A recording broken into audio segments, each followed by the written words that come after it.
S'il y a un sujet qui fait bien débat aujourd'hui, c'est quand même la participation des habitants. C'est un débat qui ne date pas d'hier. La participation des habitants est au principe même de la politique de la ville, mais c'est vrai que le débat est aujourd'hui relancé avec une nouvelle loi, la loi de février 2014, qui apporte un certain nombre d'innovations et qui réaffirme un certain nombre de principes, et notamment celui de la participation des habitants. Je viens un peu avec curiosité. Un petit peu, je n'attends pas quelque chose de précis, mais c'est la curiosité qui me fait me déplacer là-bas. Aujourd'hui, on ne s'oriente pas vers un vrai changement de pratique, à la fois des professionnels et à la fois des responsables politiques. On va dans le mur. La plus-value de l'agglo par rapport à la mise en place des conseils citoyens dans les villes, c'était de lancer cette dynamique au niveau de l'agglo avec les 9 villes. Et donc on a œuvré pour faire mettre en place cette conférence citoyenne qui se tient aujourd'hui. On part du grand principe dans une démarche de démocratie participative de la présomption de compétence. Chacun, chacune est compétent, personne ne reste dans le silence et donc le rôle des facilitateurs, c'est aussi de faire en sorte que chacun, chacune s'exprime. Ce dont vous allez parler toute la journée, c'est la place des citoyens dans la politique de la ville. Nous entendons bien évidemment appliquer la loi de François Lamy qui a été votée en février 2014, mais nous entendons aussi être en contact direct avec les habitants pour que justement l'esprit de cette loi soit respecté. C'est une responsabilité collective qu'on a partagée et je pense que si on répondait à ces 3 questions, quelles sont vos priorités, comment mieux faire ensemble et puis comment associer le maximum de citoyens à notre démarche, eh bien je pense qu'on n'aurait pas perdu notre temps aujourd'hui. Les gens ils répondent plus aux sollicitations parce qu'ils en ont marre. On ne les écoute pas, parce que bon, il y a une différence entre faire pour les habitants et faire avec eux. On a dit qu'il fallait repositionner la question de l'égalité homme-femme en fait, et comment la politique de la ville peut agir sur la place de la femme dans l'ensemble des thématiques. Mais nous à Saint-Denis, il nous manque quand même 200 policiers nationaux. Une autre question dans cet accès au droit, c'est sur la thématique de la santé. En fait, il y a une réelle problématique de démographie médicale.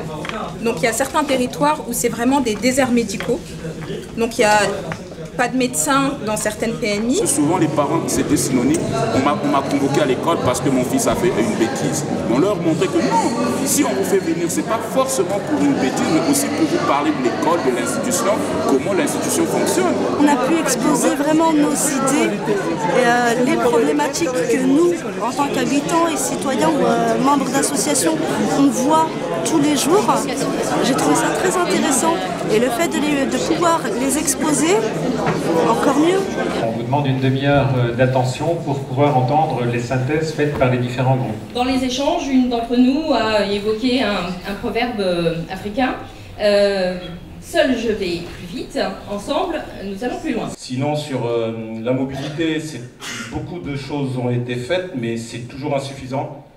Pour traverser le 93, d'aller de Aubervilliers à Pierrefitte par exemple, c'est très compliqué. Certains publics qui sont laissés de côté, les familles monoparentales, les parents seuls qui ne peuvent pas participer à la vie citoyenne, les chômeurs.